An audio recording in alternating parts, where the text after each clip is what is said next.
এটা একটা অন্তর্বর্তীকালীন সরকার। এত বড় একটা সিদ্ধান্ত, যে সিদ্ধান্তের কারণে বাংলাদেশ যুদ্ধে পর্যন্ত জড়িয়ে যেতে পারে, এত বড় একটা সিদ্ধান্ত এই তৌহিদ হোসেন সাহেব কিংবা তাদের যে মন্ত্রী, তাদের যারা সহকর্মী আছেন, তারা কার উপর ভরসা করে সিদ্ধান্ত দ্বারা দিল? এটা তো কোনো পলিটিক্যাল গভর্নমেন্ট না। পলিটিক্যাল গভর্নমেন্ট বলতে পারতো জনগণের ম্যান্ডেট আছে আমার কাছে। এরা কার ম্যান্ডেটে, কার জোরে এই কাজটা করলো? তারা কি কোনো পলিটিক্যাল পার্টির সঙ্গে কথা বলেছে? বলেনি। এবং আজকে দেখলাম যে মির্জা ফখরুল ইসলাম বিএনপির পক্ষ থেকে তীব্র প্রতিক্রিয়া জানানো হয়েছে যে আপনাদের কারোর সঙ্গে কোনো কথা বললেন না। তো ওনাদের এই এখতিয়ারটা কি করে এলো? ওনারা চেয়ারে বসলে কি সে এখতিয়ারটা হয়ে যায়? ওনারা কি পরিস্থিতিতে এবং কোন বিবেচনায় ওনাদেরকে চেয়ারে বসানো হয়েছে সেটাও তো তাদের একবার মনে রাখা উচিত। ওই সময় দেশে একটা শূন্যতা বিরাজ করছিল। সেই শূন্যতাকে কাটানোর জন্য একটা সাময়িক সময়ের জন্য এদেরকে দায়িত্ব দেওয়া হয়েছে। এখন এরা কি এমন সিদ্ধান্ত নিতে পারে যে সিদ্ধান্তের কারণে দেশ একটা যুদ্ধের মধ্যে ঢুকে যায়? এদেরকে সেই ইচ্ছাটা কে দিল? নাকি তাদের কোনো তারা আছে? এখন এই প্রসঙ্গটা আমি কেন বললাম, আপনার হয়তো বলবেন যে তারা আছে, এই কথা আমি কেন বলছি এই কারণে যে দেখুন, যত কিছু ঘটছে এই রিজিয়নে এই মুহূর্তে, সব কিছু ঘটছে কিন্তু এই মিয়ানমারকে কেন্দ্র করে। কিভাবে মিয়ানমারকে কেন্দ্র করে?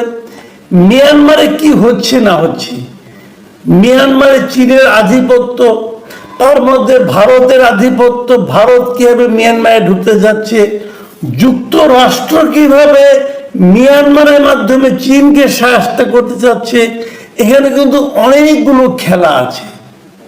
দেখুন, যে নামগুলো আমি উচ্চারণ করলাম, চীন, যুক্তরাষ্ট্র, ভারত, এরা সবাই কিন্তু বড় বড় খেলোয়াড়।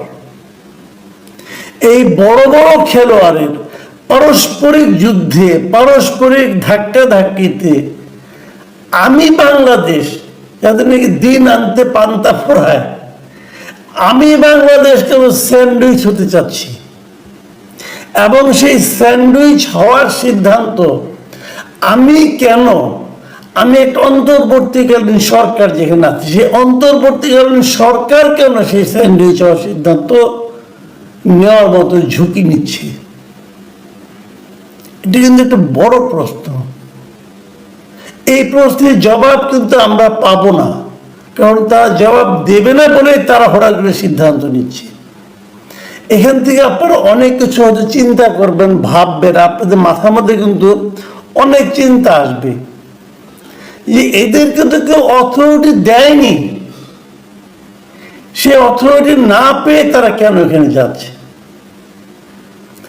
মানে সরকারে বসলে আপনাকে সাময়িক সময়ের জন্য বসানো হয়েছে, বসেই আপনি এত বড় একটা সিদ্ধান্ত নিতে পারেন না। আমি ডক্টর ইউনূস সরকারকে বলছি, আপনারা পারেন না রে ভাই।